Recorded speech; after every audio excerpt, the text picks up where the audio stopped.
ಅಧಿಕಾರಿ ಸ್ನೇಹಿತರೆ, ಈ ಕಾರ್ಯಕ್ರಮದಲ್ಲಿ ಭಾಗವಹಿಸಿರ್ತಕ್ಕಂಥ ಶ್ರೀಮತಿ ಬಾನು ಮುಸ್ತಾಕ್ ಅವರ ಕುಟುಂಬದ ಎಲ್ಲ ಸದಸ್ಯರುಗಳೇ, ಇತರ ಎಲ್ಲ ಆತ್ಮೀಯ ಬಂಧುಗಳೇ, ತಾಯಂದಿರೇ, ಮಾಧ್ಯಮದ ಸ್ನೇಹಿತರೆ, ಇನ್ನೊಂದು ಸ್ವಲ್ಪ ಹೊತ್ತು ಕೂತ್ಕೊಳ್ಳಕ್ಕಾಗಲ್ಲ ನಿಮ್ಗೆ? ಕೂತ್ಕೊಳ್ಳ, ಅವನು ಯಾರವನು? ಒಂದ್ಸಾರಿ ಹೇಳಿದ್ರೆ ಗೊತ್ತಾಗಲ್ಲ ನಿಮ್ಗೆ? ಯಾಕೆ ಬರ್ತೀರಿ ನೀವು ಇಲ್ಲಿಗೆ? ಮನೇಲಿ ಇರ್ಬೇಕಾಗಿತ್ತು.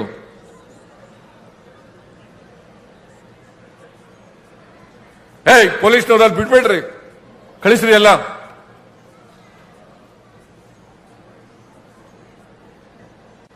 ಒಂದು ಅರ್ಧ ಗಂಟೆ 1 ಗಂಟೆ ಕೂತ್ಕೊಳ್ಳಕ್ಕಾಗಲ್ಲ ಅಂತಂದ್ಮೇಲೆ ಯಾಕೆ ಬರ್ತೀರಿ ಇಲ್ಲಿಗೆ ಫಂಕ್ಷನ್ಗೆ ನೀವು?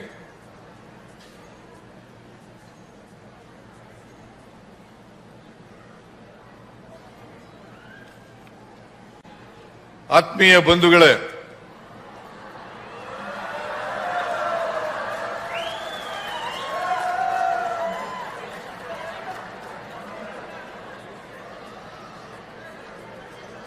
ಈ ವರ್ಷದ ದಸರಾ ಮಹೋತ್ಸವವನ್ನ ಈ ದಿನ ಅಂತಾರಾಷ್ಟ್ರೀಯ ಶ್ರೀಮತಿ ಬಾನು ಮುಸ್ತಾಕ್ ಅವರು ಉದ್ಘಾಟನೆ ಮಾಡಿದ್ದಾರೆ.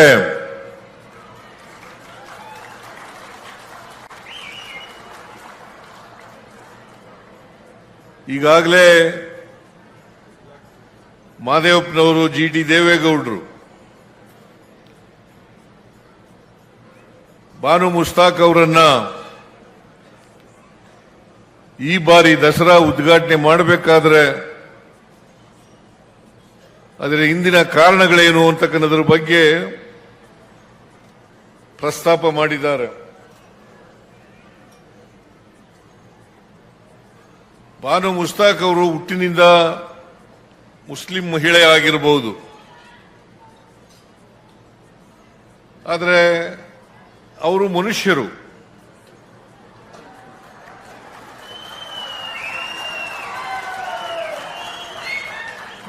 ಮನುಷ್ಯರನ್ನ ಪ್ರೀತಿಸಬೇಕೆ ಹೊರತು ಧರ್ಮದ ಆಧಾರದ ಮೇಲೆ, ಜಾತಿಯ ಆಧಾರದ ಮೇಲೆ ದ್ವೇಷಿಸಬಾರದು.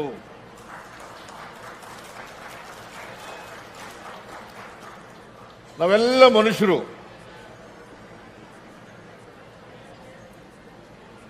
ನಾವು ಪರಸ್ಪರ ಪ್ರೀತಿಯಿಂದ ಇರಬೇಕೆ ಹೊರತು ಪರಸ್ಪರ ದ್ವೇಷದಿಂದ ಇರಬಾರದು. ಅದು ಮನುಷ್ಯತ್ವದ ಲಕ್ಷಣ ಅಲ್ಲ.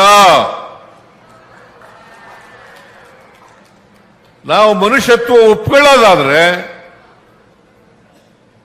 ಈ ನಾಡಿನ ಯಾವುದೇ ಧರ್ಮ, ಯಾವುದೇ ಜಾತಿ, ಯಾವುದೇ ವರ್ಗಕ್ಕೆ ಸೇರಿರ್ತಕ್ಕಂಥವರು ಕೂಡ ಇಂಥ ಪ್ರಮುಖವಾದಂಥ ನಾಡ ಹಬ್ಬಗಳ ಉದ್ಘಾಟನೆಯನ್ನ ಮಾಡ್ತಕ್ಕಂಥದನ್ನ ಸ್ವಾಗತ ಮಾಡಬೇಕು. ಈ ನಾಡಿನ ಬಹುಸಂಖ್ಯಾತ ಜನ ಶ್ರೀಮತಿ ಬಾನು ಮುಸ್ತಾಕ್ ಅವರು ಉದ್ಘಾಟನೆ ಮಾಡ್ತಕ್ಕಂಥದನ್ನ ಒಪ್ಕೊಂಡಿದ್ದಾರೆ.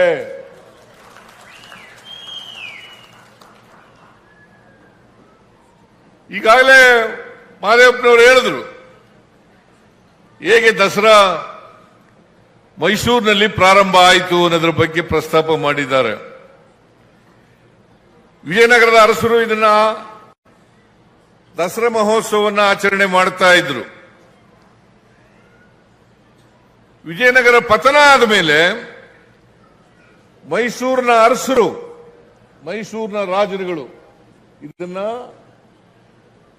ದಸರಾ ಮಹೋತ್ಸವವನ್ನ ಆಚರಣೆ ಮಾಡಲಿಕ್ಕೆ ಪ್ರಾರಂಭ ಮಾಡಿದ್ರು. ಅಂದು 1610 ಅಂದಿನ ರಾಜರಾಗಿದ್ದಂತ ರಾಜ ಒಡೆಯರ್ ಅವರು ಶ್ರೀರಂಗಪಟ್ಟಣದಲ್ಲಿ ಪ್ರಾರಂಭ ಮಾಡಿದ್ರು. ಅದಾದ್ಮೇಲೆ ಯಾರು ಮಾಡಿದ್ರು ಅನ್ನೋದ್ರ ಬಗ್ಗೆ ಎಲ್ಲ ಪ್ರಸ್ತಾಪ ಮಾಡಿದ್ದಾರೆ. ಶ್ರೀರಂಗಪಟ್ಟಣದಲ್ಲಿ ಹೈದರಾಲಿ, ಟಿಪ್ಪು ಅವರೆಲ್ಲರೂ ಕೂಡ ದಸರಾ ಮಹೋತ್ಸವವನ್ನು ಆಚರಣೆ ಮಾಡ್ತಾ ಇದ್ರು. ಇದರ ಇತಿಹಾಸ ಗೊತ್ತಿರಬೇಕು. ಬಾಬಾ ಸಾಹೇಬ್ ಅಂಬೇಡ್ಕರ್ ಅವರು ಹೇಳ್ತಾ ಇದ್ರು, ಯಾರಿಗೆ ಇತಿಹಾಸ ಗೊತ್ತಿರಲ್ಲ ಅವ್ರು ಯಾರು ಕೂಡ ಭವಿಷ್ಯವನ್ನು ನಿರ್ಮಾಣ ಮಾಡಲಿಕ್ಕೆ ಸಾಧ್ಯ ಇಲ್ಲ. ಪ್ರತಿಯೊಬ್ಬರು ಕೂಡ ಇತಿಹಾಸ ತಿಳ್ಕೋಬೇಕು. ಅದಕ್ಕೋಸ್ಕರನೇ ಸಂವಿಧಾನ ತಿಳ್ಕೊಳ್ಳಿ ಅಂತಕ್ಕಂಥ ಕಾರಣದಿಂದ ನಾನು ಮತ್ತು ಎಸ್ ಸಿ ಮಹದೇವಪ್ಪ ಮಾತಾಡ್ಕೊಂಡು ಶಾಲಾ ಕಾಲೇಜುಗಳಲ್ಲೂ ಕೂಡ ಸಂವಿಧಾನದ ಪೀಠಿಕೆಯನ್ನ ಓದಬೇಕು. ಈಗ ನಿಮ್ಮ ಹಕ್ಕುಗಳು ಗೊತ್ತಾಗಬೇಕಲ್ಲ, ಹಕ್ಕುಗಳು ಗೊತ್ತಿದ್ರೆ ತಾನೇ ಅವನ್ನ ರಕ್ಷಣೆ ಮಾಡ್ಕೊಳ್ಳಿಕ್ಕೆ ಸಾಧ್ಯ ಆಗ್ತಕ್ಕಂಥದ್ದು. ನಿಮ್ಮ ಹಕ್ಕುಗಳು ಗೊತ್ತಾಗಬೇಕು, ನಿಮ್ಮ ಜವಾಬ್ದಾರಿಗಳು ಕೂಡ ಗೊತ್ತಾಗಬೇಕು. ಹಕ್ಕುಗಳು ಜವಾಬ್ದಾರಿಗಳು ಜೊತೆನಲ್ಲೇ ಹೋಗೋದು ಯಾವಾಗಲೂ ಕೂಡ. ಬರೀ ಹಕ್ಕುಗಳಿರಲ್ಲ, ಜವಾಬ್ದಾರಿಗಳು ಕೂಡ ಇರ್ತವೆ.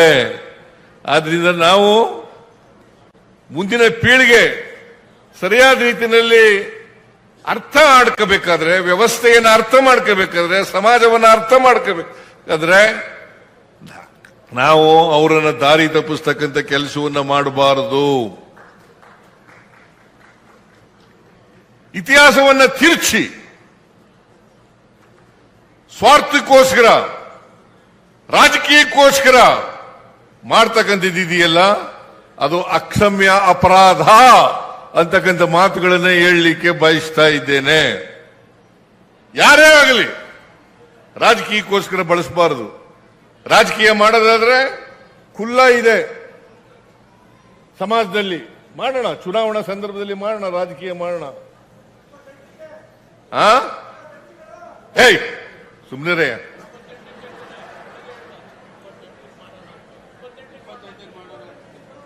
ಏನಾರ ಹೇಳಿ, ಮಧ್ಯದಲ್ಲಿ ಮಾತಾಡಬಾರ್ದು. ರಾಜಕೀಯ ಮಾಡಬೇಕು ಅಂದ್ರೆ ಮಾಡೋಣ. घोड़ा है, मैदान है, घोड़ा है, मैदाನ है. ರಾಜಕೀಯ ಮಾಡೋಣ. ಅಲ್ಲಿ ಇಲ್ಲ ಸಲ್ಲದ ಯಾವುದೋ ರಾಜಕಾರಣಕ್ಕೋಸ್ಕರ, ದ್ವೇಷಕ್ಕೋಸ್ಕರ,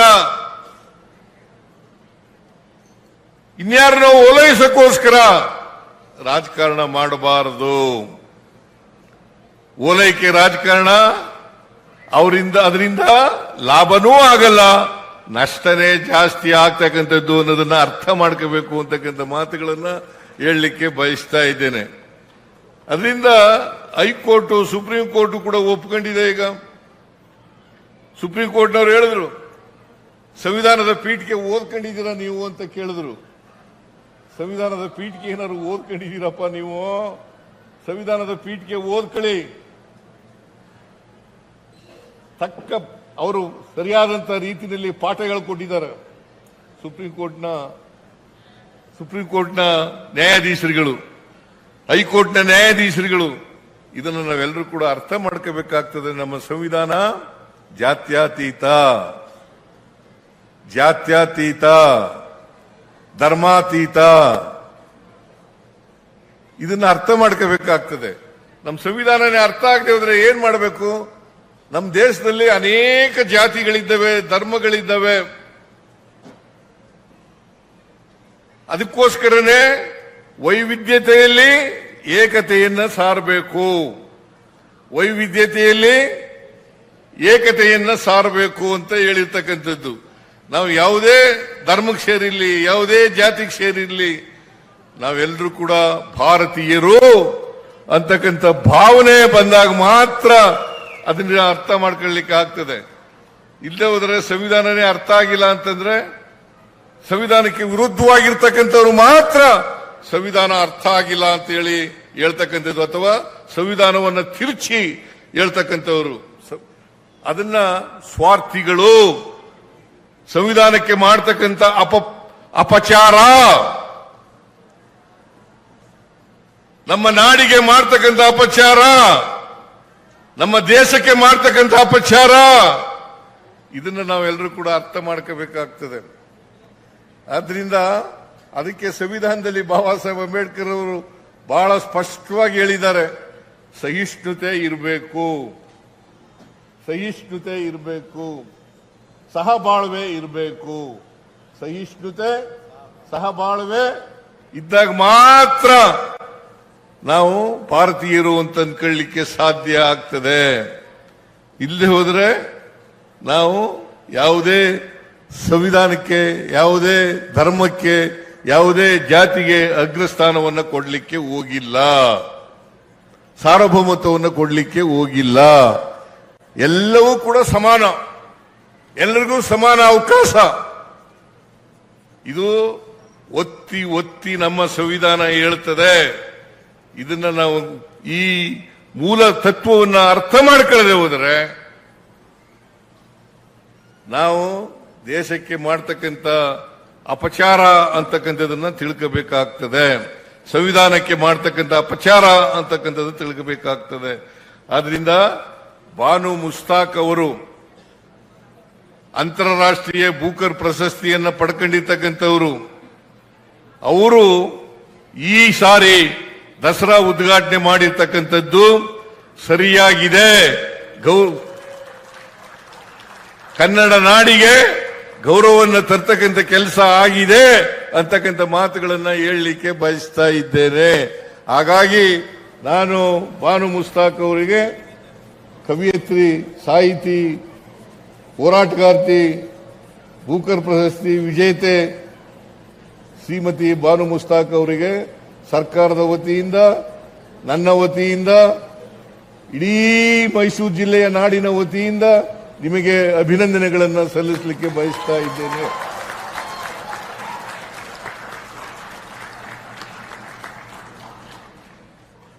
ಬಹಳ ಚೆನ್ನಾಗಿ ಮಾತಾಡಿದ್ರು ಅಲ್ವಾ? ನೀವೆಲ್ಲ ಕೇಳಿದ್ದೀರಲ್ಲ. ನನಗೂ ಕೂಡ ಅವರಷ್ಟು ಚೆನ್ನಾಗಿ ಮಾತಾಡಕ್ ಆಗಲ್ಲ. ಈ ಸಂದರ್ಭಕ್ಕೆ ತಕ್ಕಂತೆ ಒಬ್ಬ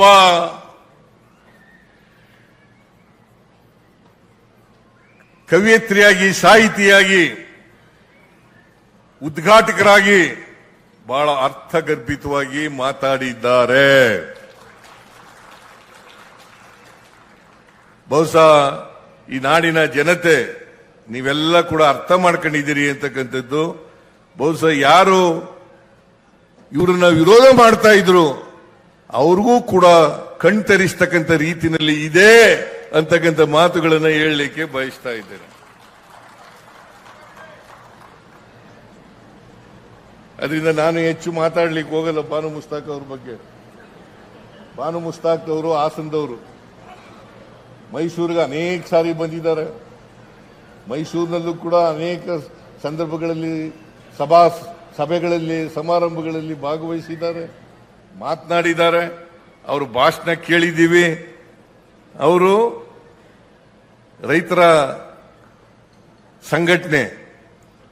ರೈತ ಸಂಘಟನೆಯಲ್ಲಿ ಭಾಗವಹಿಸಿದ್ರು, ದಲಿತ ಸಂಘಟನೆಗಳಲ್ಲಿ ಭಾಗವಹಿಸಿದ್ರು. ಅವರು ಹೋರಾಟದಲ್ಲಿ ಮುಂಚೂಣಿಗಳಲ್ಲಿದ್ರು. ಬರೀ ಹಾಸನ ಒಂದೇ ಅಲ್ಲ, ಈ ರಾಜ್ಯದ ತುಂಬೆಲ್ಲ ಅವರು ಹೋರಾಟಗಳಲ್ಲಿ ಭಾಗವಹಿಸಿದ್ರು ಅಂತಕ್ಕಂಥದ್ದನ್ನು ನಾವು ಅರ್ಥ ಮಾಡ್ಕೋಬೇಕಾಗ್ತದೆ. ಅವರು ಬಹಳ ಜನಪ್ರಿಯ ಸಾಹಿತಿ, ಹೋರಾಟಗಾರ್ತಿ, ಅದಕ್ಕಿಂತ ಬಹಳ ಮುಖ್ಯವಾಗಿ ಕನ್ನಡದ ಸಾಹಿತಿ.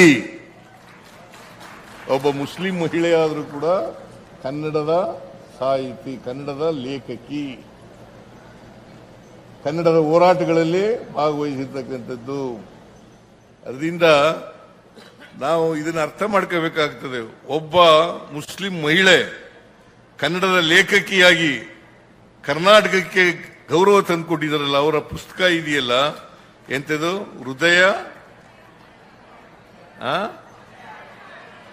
ದೀಪಾ ಬಾಸ್ತಿಯವರು ಇಂಗ್ಲಿಷ್ಗೆ ತರ್ಜುಮೆ ಮಾಡಿದ್ದಾರೆ. ದೀಪಾ ಬಾಸ್ತಿಯವರು ಕೊಡಗಿನವರು. ಅವ್ರಿಗೆ ಬಾಸ್ತಿಯವರಿಗೆ ಮತ್ತೆ ಬಾನು ಮುಸ್ತಾಕ್ ಅವರಿಗೆ ಇಬ್ಬರಿಗೂ ಕರೆದು ಸರ್ಕಾರದ ವತಿಯಿಂದ ಗೌರವ ಸಲ್ಲಿಸ್ತಕ್ಕಂಥ ಕೆಲಸವನ್ನ ಮಾಡಿದ್ದೇವೆ.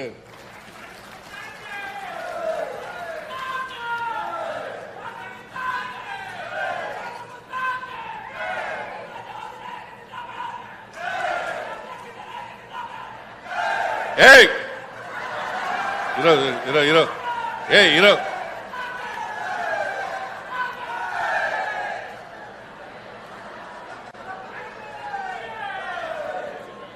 ಈ ಸಾರಿ ದಸರಾ ಮಹೋತ್ಸವ 9 ದಿನ 10 ದಿನ ಅಲ್ಲ, 11 ದಿನಗಳು ನಡೀತವೆ. 2ನೇ ತಾರೀಕಿಗೆ ಜಂಬೂ ಸವಾರಿ ಇರ್ತಕ್ಕಂಥದ್ದು, ಟಾರ್ಚ್ ಲೈಟ್ ಪರೇಡ್ ಇರ್ತಕ್ಕಂಥದ್ದು 11ನೇ ದಿನಕ್ಕೆ. ಈ ಸಾರಿ ವಿಶೇಷವಾಗಿ ಅಲ್ಲ 11ನೇ ದಿನ ನಾವು ಆಚರಣೆಯನ್ನು ಮಾಡ್ತಾ ಇರ್ತಕ್ಕಂಥದ್ದು. ಇದು ಶಾಸ್ತ್ರೋಕ್ತವಾಗಿ ಮಾಡ್ತಕ್ಕಂಥದ್ದು. ಇದನ್ನ ಶಾಸ್ತ್ರ ಏನ್ ಹೇಳ್ತಾರೆ ಪಂಡಿತರು ಅವ್ರ ಪ್ರಕಾರ ಇದನ್ನ ಮಾಡ್ತಕ್ಕಂಥ ಕೆಲಸವನ್ನ ಮಾಡ್ತಾ ಇದ್ದೀವಿ. ಅದರಿಂದ ಎಂದಿನಂತೆ ತಲೆ ಮರೆಸ್ಕೊಂಡು ಹೋಯ್ತಾ ಇದೆಯಾ? ಕುದ್ರಲ್ಲಿ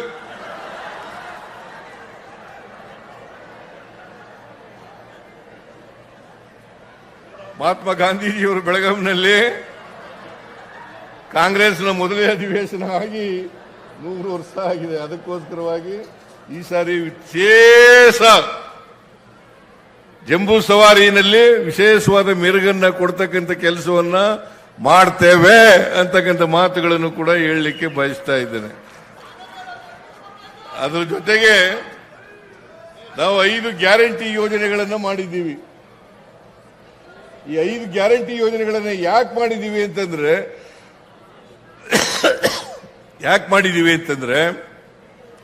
ಸಮಾಜದಲ್ಲಿ ಇನ್ನೂ ಕೂಡ ಸ್ವಾತಂತ್ರ್ಯ ಬಂದು 78 ವರ್ಷಗಳಾದರೂ ಕೂಡ ಅಸಮಾನತೆ ಇದೆ, ತಾರತಮ್ಯ ಇದೆ. ಈ ತಾರತಮ್ಯ ಅಸಮಾನತೆಯನ್ನು ಹೋಗಲಾಡಿಸ್ಲಿಕ್ಕೋಸ್ಕರ, ತೆಗೆದಾಕ್ಲಿಕ್ಕೋಸ್ಕರ ನಾವು ಈ 5 ಗ್ಯಾರಂಟಿ ಯೋಜನೆಗಳನ್ನ ಮಾಡ್ತಾ ಇದ್ದೀವಿ. ಇದು ಬೇರೆ ಉದ್ದೇಶದಿಂದ ರಾಜಕೀಯ ಲಾಭಕ್ಕೋಸ್ಕರ ಮಾಡ್ತಾ ಇಲ್ಲ. ರಾಜಕೀಯ ಲಾಭಕ್ಕೋಸ್ಕರ ಮಾಡ್ತಾ ಇದ್ರೆ ಎಲ್ಲ ಧರ್ಮದವರಿಗೆ, ಎಲ್ಲ ಜಾತಿಯವರಿಗೆ, ಎಲ್ಲ ಪಕ್ಷದವರಿಗೆ ಮಾಡಕ್ ಹೋಯ್ತಿರ್ಲಿಲ್ಲ.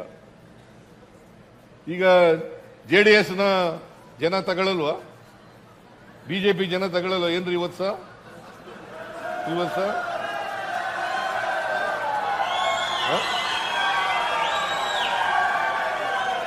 ಬಡವರು ಎಲ್ಲದಲ್ಲೂ ಇದ್ದಾರೆ, ಎಲ್ಲ ಧರ್ಮದಲ್ಲೂ ಇದ್ದಾರೆ, ಎಲ್ಲ ಜಾತಿಲೂ ಇದ್ದಾರೆ, ಎಲ್ಲ ಪಕ್ಷದಲ್ಲೂ ಇದ್ದಾರೆ. ಬಡವರಿಗೆ ಶಕ್ತಿ ಕೊಡಬೇಕು ಅಂತಕ್ಕಂಥ ಕಾರಣಕ್ಕೋಸ್ಕರ ಆರ್ಥಿಕವಾಗಿ ಸಾಮಾಜಿಕವಾಗಿ ಶಕ್ತಿಯನ್ನು ತುಂಬಬೇಕು. ಆ ಮೂಲಕ ಈ ಸಮಾಜದಲ್ಲಿರ್ತಕ್ಕಂಥ ಜಾತಿ ವ್ಯವಸ್ಥೆಯನ್ನು ತೆಗೆದುಹಾಕಬೇಕು. ಎಲ್ಲಿವರೆಗೆ ಜಾತಿ ವ್ಯವಸ್ಥೆ ಇರುತ್ತದೆ ಅಲ್ಲಿವರೆಗೆ ಅಸಮಾನತೆ, ದೌರ್ಜನ್ಯ ಮುಂದುವರಿಯುತ್ತದೆ. ದೌರ್ಜನ್ಯ ಹೋಗ್ಬೇಕಾದ್ರೆ, ಜಾತಿ ಹೋಗ್ಬೇಕಾದ್ರೆ, ಎಲ್ಲರೂ ಮುಖ್ಯವಾಹಿನಿಗೆ ಬರಬೇಕಾದ್ರೆ ಸಮಾನತೆ ಬಂದಾಗ ಮಾತ್ರ ಸಮಾಜವನ್ನು ನಿರ್ಮಾಣ ಮಾಡಲಿಕ್ಕೆ ಸಾಧ್ಯ ಆಗ್ತದೆ. ಇಲ್ಲಿವರೆಗೆ ಸಾಧ್ಯ ಆಗಲ್ಲ.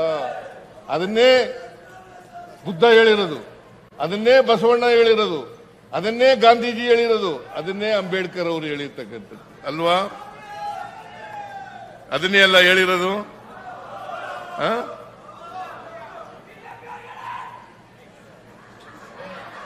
ಅದನ್ನೇ KV ಪುಟ್ಟಪ್ಪನವರು ಹೇಳಿರೋದು, ಕುವೆಂಪು ಅವರು ಹೇಳಿರ್ತಕ್ಕಂಥದ್ದು. ಸಮಪಾಲು ಸಮಬಾಳು, ಸಮಪಾಲು ಸಮಬಾಳು, ಅಂತ್ಯೋದಯ ಆಗ್ಬೇಕು. ಇದಾಗದೆ ಹೋದರೆ ಜಾತಿ ಹೋಗಲ್ಲ,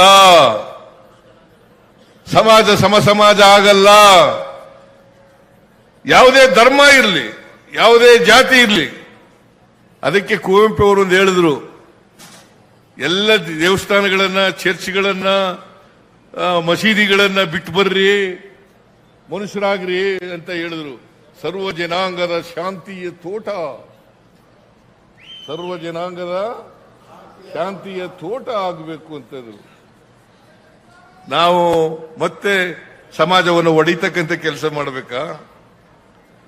ಧರ್ಮದ ಆಧಾರದ ಮೇಲೆ, ಜಾತಿಯ ಆಧಾರದ ಮೇಲೆ ಸಮಾಜವನ್ನು ಒಡಿತಕ್ಕಂಥ ಕೆಲಸ ಮಾಡಬೇಕಾ? ಮಾಡಬಾರದು. ನಮ್ಮ ಸಂವಿಧಾನ ಅದನ್ನು ಹೇಳಿಲ್ಲ. ನಮ್ಮ ಸಂವಿಧಾನ ನಾವೆಲ್ಲರೂ ಕೂಡ ಮನುಷ್ಯರಾಗಿ ಬಾಳಿ ಸಮ ಸಮಾಜವನ್ನು ಕಟ್ಟಿ ಎಲ್ಲರೂ ಭ್ರಾತೃತ್ವದಿಂದ ಸಮ ಭಾವನೆಯನ್ನು ಬೆಳೆಸ್ಕೊಳ್ಳಿ ಅಂತ ಹೇಳಿದ್ದಾರೆ. ಇದನ್ನ ಬೆಳೆಸ್ಕೊಳ್ತಕ್ಕಂಥ, ಇದನ್ನೇ ನಾಡ ದೇವತೆ ಚಾಮುಂಡೇಶ್ವರಿ ಹೇಳ್ತಕ್ಕಂಥದ್ದು. ಇದನ್ನೇ ದಸರಾದ ಮೂಲಕ ಜನರಿಗೆ ಸಂದೇಶ ಕೊಡ್ತಕ್ಕಂಥದ್ದು. ಇದನ್ನ ನಾವು ಅರ್ಥ ಮಾಡ್ಕೋಬೇಕಾಗ್ತದೆ. ಅದಕ್ಕೆ ಇದನ್ನ ನಾಡ ಹಬ್ಬ, ಜನರ ಹಬ್ಬ ಅಂತ ಕರೆಯೋದು. ನಾಡಿನ ಹಬ್ಬ, ಜನರ ಹಬ್ಬ. ಇದು ಒಂದು ಧರ್ಮದ ಜನರ ಹಬ್ಬ ಅಲ್ಲ, ಒಂದು ಜಾತಿಯವರ ಹಬ್ಬ ಅಲ್ಲ, ಎಲ್ಲ ಧರ್ಮಗಳ, ಎಲ್ಲ ಜಾತಿಗಳ ಹಬ್ಬ. ಅದಕ್ಕೆ ಇದನ್ನು ಜಗದ್ವಿಖ್ಯಾತ ದಸರಾ ಅಂತ ಕರೆಯೋದು. ಜಗದ್ವಿಖ್ಯಾತ ದಸರಾ ಅಂತ ಕರೆಯೋದು. ನಾವು ಈ 5 ಗ್ಯಾರಂಟಿ ಯೋಜನೆಗಳಿಗೆ ಇಲ್ಲಿವರೆಗೆ ಅದನ್ನು ಕೂಡ ಕೊಂಕು ಮಾತುಗಳಾಡಿದ್ರು. ಸಿದ್ದರಾಮಯ್ಯನವರು ಈ ಗ್ಯಾರಂಟಿ ಯೋಜನೆಗಳನ್ನ ಮುಂದುವರಿಸಕ್ಕಾಗಲ್ಲ, ಮಾಡಿದ್ರೆ ಕರ್ನಾಟಕ ಸರ್ಕಾರ ದಿವಾಳಿ ಆಗಿಬಿಡ್ತದೆ. ನಾವು ಇಲ್ಲಿವರೆಗೆ ಸುಮಾರು 1 ಲಕ್ಷ ಕೋಟಿ ರೂಪಾಯಿಗಳನ್ನ ಗ್ಯಾರಂಟಿ ಯೋಜನೆಗಳಿಗೆ ಖರ್ಚು ಮಾಡಿದ್ದೀವಿ. 1 ಲಕ್ಷ ಕೋಟಿ. ರಾಜ್ಯ ದಿವಾಳಿ ಆಗಿದೆಯಾ?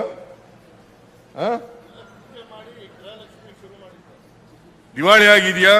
ಪ್ರತಿ ವರ್ಷ 52ರಿಂದ 55 ಸಾವಿರ ಕೋಟಿ ರೂಪಾಯಿಗಳನ್ನ ಇದಕ್ಕೆ ಖರ್ಚು ಮಾಡ್ತಾ ಇದ್ದೀವಿ. ಪ್ರತಿಯೊಂದು ಮನೆಗೆ, ಬಡವರ ಮನೆಗೆ, ದೀನದಲಿತರ ಮನೆಗೆ, ದುರ್ಬಲರ ಮನೆಗೆ 4ರಿಂದ 5 ಸಾವಿರ ರೂಪಾಯಿಗಳನ್ನು ಕೊಡ್ತಾ ಇದ್ದೇವೆ. ಇವತ್ತು ಕೊಂಡ್ಕೊಳ್ತಕ್ಕಂಥ ಶಕ್ತಿ ಜಾಸ್ತಿ ಆಗಿದೆ. ಶಕ್ತಿ ಯೋಜನೆಯ ಮೂಲಕ ಇವ್ರು ಯಾರು ಕೂಡ, ಹೆಣ್ಮಕ್ಳು ಇಲ್ಲಿ ಕೂತಿದಾರಲ್ಲ, ಇವ್ರು ಯಾರು ಕೂಡ ಬಸ್ ಚಾರ್ಜ್ ಕೊಡಾಗಿಲ್ಲ. ಸುಮಾರು 500 ಕೋಟಿಗೂ ಹೆಚ್ಚು ಜನ ಮಹಿಳೆಯರು, 500 ಕೋಟಿಗೂ ಹೆಚ್ಚು ಜನ ಮಹಿಳೆಯರು ಫ್ರೀಯಾಗಿ ಸರ್ಕಾರಿ ಬಸ್ಗಳಲ್ಲಿ ಪ್ರಯಾಣ ಮಾಡಿದ್ದಾರೆ. ಇದು ಯಾವ ಕಾರಣಕ್ಕೂ ನಿಲ್ಲಲ್ಲ. ಯಾರು ವಿರೋಧ ಮಾಡಿದ್ರು ಅವರೇ ಈಗ ಕಾಪಿ ಮಾಡಕ್ ಶುರು ಮಾಡಿಬಿಟ್ಟಿದ್ದಾರೆ. ಯಾರು ವಿರೋಧ ಮಾಡಿದ್ರು ಅವರೇ ಕಾಪಿ ಮಾಡಕ್ ಶುರು ಮಾಡಿದ್ರು.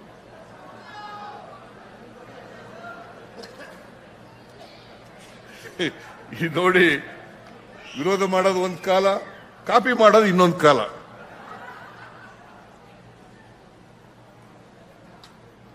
ಈಗ ಏನಾಗಿದೆ ಅಂತಂದ್ರೆ, ಕರ್ನಾಟಕ ಈ ಗ್ಯಾರಂಟಿ ಯೋಜನೆಗಳನ್ನು ಮಾಡಿದ ಮೇಲೆ ಕರ್ನಾಟಕ ತಲಾ ಆದಾಯದಲ್ಲಿ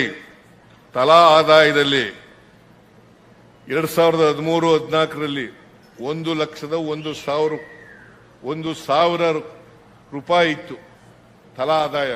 1,01,000 ರೂಪಾಯಿ ಇತ್ತು. ಇವತ್ತು 2,04,000 ರೂಪಾಯಿ ಆಗಿದೆ ತಲಾ ಆದಾಯ.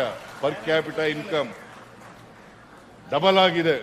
ಶ್ರೀವತ್ಸವ ಗೊತ್ತಾಯ್ತೇನ್ರಿ? ಬರ್ಕೊಳ್ರಿ.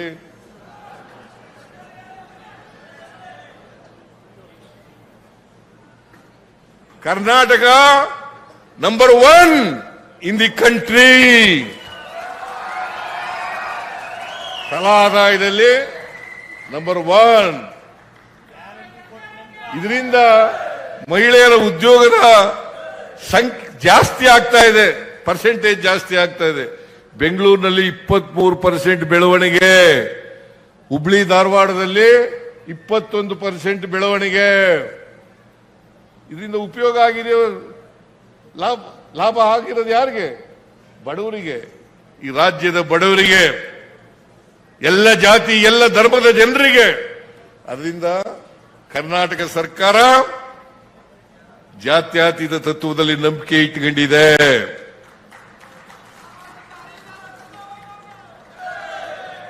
ಎಲ್ಲರ ಅಭ್ಯುದಯದಲ್ಲಿ ನಂಬಿಕೆ ಇಟ್ಕೊಂಡಿದೆ. ಬಡವ ಬಲ್ಲಿದ ಮೇಲ್ಜಾತಿ ಕೆಳಜಾತಿ ಹೋಗ್ಬೇಕು, ಎಲ್ಲರೂ ಸಮಾನವಾಗಿ ಬದುಕಬೇಕು ಅನ್ನೋದ್ರಲ್ಲಿ ನಂಬಿಕೆ ಇಟ್ಕೊಂಡಿರ್ತಕ್ಕಂಥ ಸರ್ಕಾರ. ಪಾಪ ಯಾರು ವಿರೋಧ ಮಾಡ್ತೀರಾ ಅವರು ಖುಷಿಯಾಗಿದ್ದಾರೆ ಮನಸ್ಸಿನಲ್ಲಿ ಅಂತ ಮಾತುಗಳನ್ನು ಹೇಳಲಿಕ್ಕೆ ಬಯಸ್ತಾರೆ. ಮನಸ್ಸಿನಲ್ಲಿ ಅವರು ಖುಷಿನೇ ಪಡೋದು. ಆದ್ರಿಂದ ಸಂವಿಧಾನ ಯಾರು ಓದ್ಕೊಂಡಿದ್ದಾರೆ, ಯಾರು ಅರ್ಥ ಮಾಡ್ಕೊಂಡಿದ್ದಾರೆ, ಅವರೆಲ್ಲರೂ ಕೂಡ ಖುಷಿ ಪಡ್ತಾರೆ ಅಂತಕ್ಕಂಥ ಮಾತುಗಳನ್ನು ಹೇಳಿ, ಇನ್ನು 11 ದಿನ ನೀವೆಲ್ಲರೂ ಕೂಡ ದಸರಾ ಉತ್ಸವದಲ್ಲಿ ಭಾಗಿಯಾಗಿ ಸಡಗರದಿಂದ ಸಂಭ್ರಮದಿಂದ ಆಚರಿಸಿ ಅಂತಕ್ಕಂಥ ಮಾತುಗಳನ್ನು ಹೇಳ್ತಾ, ನಾಡಿನ ಎಲ್ಲ ಜನರಿಗೆ ದಸರಾ ಮಹೋತ್ಸವದ ಶುಭಾಶಯಗಳನ್ನು ಕೋರಿ ನನ್ನ ಮಾತುಗಳನ್ನು ಮುಗಿಸ್ತೇನೆ. ಜೈ ಹಿಂದ್, ಜೈ ಕರ್ನಾಟಕ, ಜೈ ಸಂವಿಧಾನ.